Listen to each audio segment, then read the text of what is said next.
New year ವರ್ಷ ಹೊಸದೇ ಹೊರತು ಇನ್ನೆಲ್ಲ ಹಳೇದೆ. ವಾಚ್ ಅಲ್ಲಿ ಟೈಮು ಕ್ಯಾಲೆಂಡರ್ ಅಲ್ಲಿ ಡೇಟು ಚೇಂಜ್ ಆದಂಗೆ ಪ್ರತಿ ವರ್ಷ ನಾವು ಚೇಂಜ್ ಆಗ್ಬೇಕು ಅನ್ಕೊಂತೀವಿ, ಆದ್ರೆ ನಾವ್ ಚೇಂಜ್ ಆಗ್ತೀವಾ?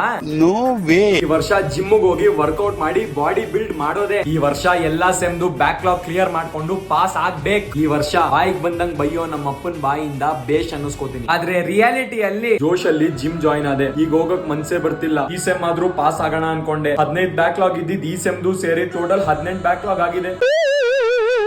ಬೇಷ್ ಅನ್ನಿಸ್ಕೊಳ್ಳೋಣ ಅನ್ಕೊಂಡೆ, ಬೇಸ್ ಕಿತ್ತೋಗೋ ತರ ಓಡಿಸ್ಕೋತಿದೀನಿ. ಮಾಡೋಕ್ ಆಗದೆ ಇದ್ರು ಮಾಡ್ತೀವಿ ಅಂತ ಬಿಲ್ಡಪ್ ತಗೊಂಡು ಏನೂ ಮಾಡದೆ ಅಳ್ತಿರ್ತೀವಿ. ನ್ಯೂ ಇಯರ್ ಅಂದ್ಮೇಲೆ ಪಾರ್ಟಿ ಮಾಡ್ಲೇಬೇಕಲ್ವಾ? ಯಾರು ಹೇಳಿದ್ರು ನಿಮ್ಗೆ? ನಾವೆಲ್ಲ ಪಾರ್ಟಿ ಇಲ್ಲ ಗೇಟ್ ಇದಿಲ್ಲ, ಅದು ವರ್ಷ ಪೂರ ಮಾಡ್ತೀವಿ. ಇವತ್ತೇ ಸ್ಪೆಷಲ್. ಪಾರ್ಟಿ ಮಾಡದೇ ಇದ್ರು ಪಾರ್ಟಿ ಪ್ಲಾನಿಂಗ್ ಮಾಡೋವಾಗ ಮಚ್ಚಾ MG ರೋಡ್ ಹೋಗ್ಬಿಡೋಣ, ಬೂಸು ಇರುತ್ತೆ, ಬೇಬ್ಸು ಇರ್ತಾರೆ. ಮಚ್ಚಾ ಇಂದ್ರಾನಗರ್ ಅಲ್ಲಿ ಪಬ್ಗೆ ಹೋಗೋಣ, ಫುಲ್ ಮಜಾ ಮಾಡೋಣ. ನಮ್ಮ ಮನೆಯಲ್ಲಿ ಯಾರಿಲ್ಲ ಮಚ್ಚಾ.